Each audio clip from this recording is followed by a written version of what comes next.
Oh, also, I feel like I kind of thought about the gerrymandering thing.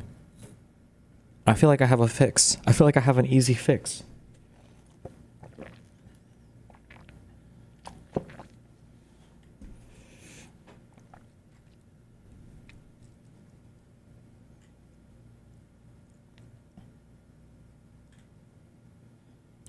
This is for the State House.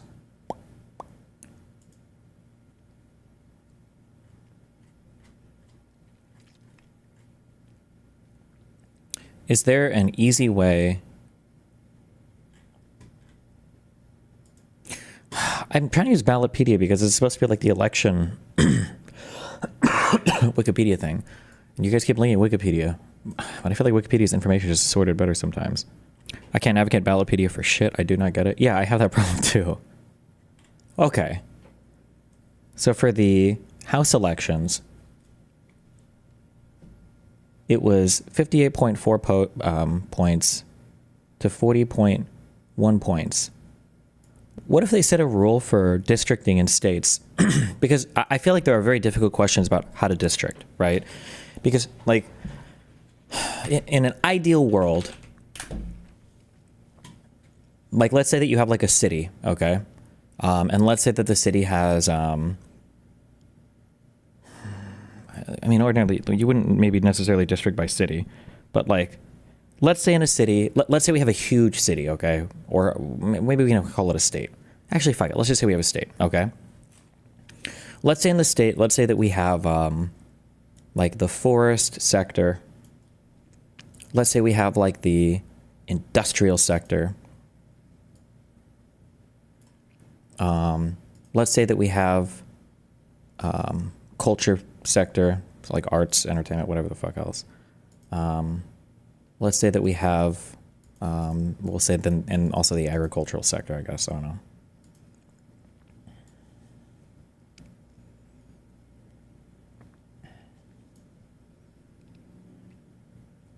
Let's assume that the geography is even. Let's assume that the population is even. Like, I think in an ideal world, okay? In an ideal world, you would like the districts to be drawn up in such a way that the people in these districts feel like they have a representative who represents their interests in the United States federal government, okay? So when it comes time, not just for your state, but for your particular district, right? So let's say that there is a, what did I do green here for? I did agriculture down here. Did I say forest? I don't know what the fuck this is, whatever. But let's say that there's a bill before Congress. Let's assume we're not hyper-polarized and everything is super partisan now. But let's say there's a bill before Congress, and this bill has to do with industry. And it's about taking away maybe a little bit of extra funding from the forest and giving a little bit more funding to the industry, right? Well, even in your own state, there might be conflicting interests here, but you have, you've got two representatives from the industry sector, and you'd expect them to almost always vote in favor of industry, especially for the state of A, okay? This is A state, and these guys are always going to vote for industry. And generally, your state reps, maybe, at least by party, will vote together, but maybe they might split sometimes because maybe the state A forest representative wouldn't vote for that because it'd be bad for that, right? So, like in a perfect ideal world, we kind of we would like our districts to be representative of real things. Now, obviously there's a million different conflicting things for how to draw districts and to gerrymander. And so some people will just say we should have fair districts. However, when people say fair districts, I feel like they usually imply that the districts are drawn in a way that geographically makes sense. However, since I think liberals tend to live in more liberal concentrated areas, drawing quote unquote fair districts, I think would actually punish liberals unduly.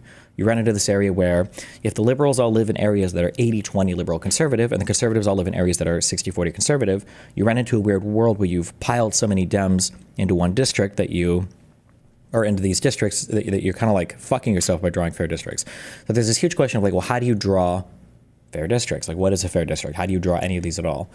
And I feel like one thing that could maybe help is you eliminate every single rule about drawing districts and you allow states, listen, draw them however you think makes the most sense. Do whatever the fuck you want, apportion, whatever you want to do. However, at the end of the day, the registered voters have to be represented in terms of the like total makeup of your districts. So in Texas, it's basically a 60-40 state. If Texas has 38 representatives, and you can have a small margin of error since it doesn't always work out well, right? But we'll say 38 representatives, 60%.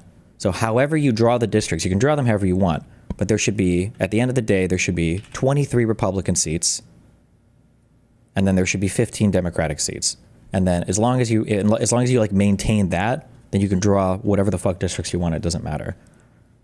And then you have, and I feel like that eliminates the question of, well, what's fair? Because you literally have the population apportioned in such a way that you're not like losing a bunch of votes or losing a bunch of what people who probably wouldn't feel represented as much. Obviously, this will never happen in the United States of America. There's a waste of time to think about this, but you can do it statewide proportional without districts at all. So the reason why I think you need, ideally, it doesn't matter as much politically now because we're so fucking partisan, but I think ideally you want districts is because you do theoretically have different interests even within a state. So you might not want the same representative representing all the districts when different districts could have different interests against each other.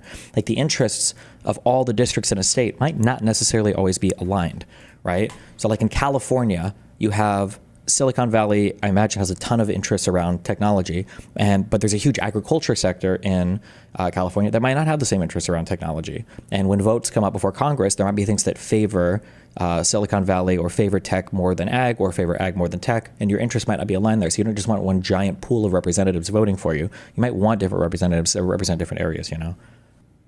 Do you hear the electoral college system? Sure, I guess. But I see some of these are kind of like crazy. Is this actually accurate? Wisconsin has 8 representatives. The vote is almost 50-50 in the state, and it's split 6-2. Are there any states that are like very like democratically gerrymandered? Oh, I like that too, actually. Somebody said you can do districts, but then balance the scales with a few seats that auto go to whoever has the largest unrepresented voter share. That would be interesting as well, I think, actually, yeah. Illinois House seats, Wikipedia. Fuck it, we're just using Wikipedia. Fuck Wikipedia. They need to figure their shit out. Damn! Okay. Oh, this is pretty gerrymandered. Has anybody done the math on, like, if you add all the Republican and all the Democratic voters in the country to see who gets fucked the most, I guess, on proportion? Oh, but there's 2 different measures of that, though, because you can do a within state measurement and you could also do an outside of state measurement, because technically larger states are disfavored a little bit in the House and smaller states are favored a little bit in the House. Why'd you link me this? This is a pretty normal looking 8-5 blue map. Gerrymandering can even give a minority a significant victory. Granted, you can't ask it for too much, while still maintaining that all the districts need to be somewhat normally shaped. It won't actually complete. It's optimized but plausibly deniable gerrymandering. Oh, okay, sure. This is a simulation where I tried to give the blue minority 10 of 13 seats, and it just didn't work. You can see that it's trying to rearrange these districts, and these numbers will just not go down. If you wanted to incumbent gerrymander, where you remove swing districts entirely, but keep the party lines fair, okay, I hate geography. Is this a real state? North Carolina? What an awkwardly shaped state. Okay. Wait, I've been over here. Oh, I always forget the name of the city. Wait, where did it go? Wait, what the fuck? Oh, Gatlinburg, I think?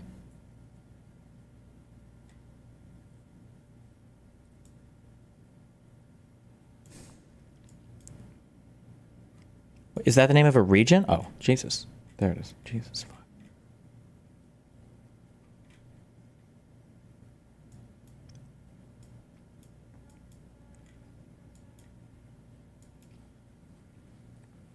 Me and Mel went to some mountain thing here. This is probably one of the most beautiful places I've been on Earth. There's a lot of really pretty stuff in the United States. I guess I take it for granted sometimes. I notice that sometimes when I drive up in like way out in it's people call it the DMV area, I guess, where Tim Pool lives. Although it's more out in Virginia, I think. But we have a lot of like really cute, cool natured stuff. But anyway, there's like you can see if you go up on, I don't remember what the fuck the name of the city was. It's like a tourist, you would call it like a touristy city because there's like this little treetop thing you can go on. But the forests are actually like, oh yeah, or Anarchista? Is that it? It looks right. The only cringe thing, this is the thing I was describing. The only cringe thing is there's like speakers that play music to remind you, I guess, that you're in nature. This lady looks like she's gonna die. But the mountains and the trees or whatever are super, super, super beautiful out here. They like glow blue. It's crazy. Okay, no one cares. Nature's gay. At this point, it's all pretty pointless. So now we need to ask, how does this program actually do what it does? What are the magical metrics that I'm using to effectively tug on the wires while I shake the map? Not this metric, not this to effectively.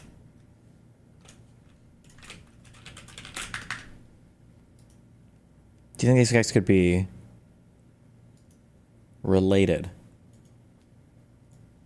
No. Mr. Beat and him? No. Forgot I said that. I'll just delete that part of the VOD.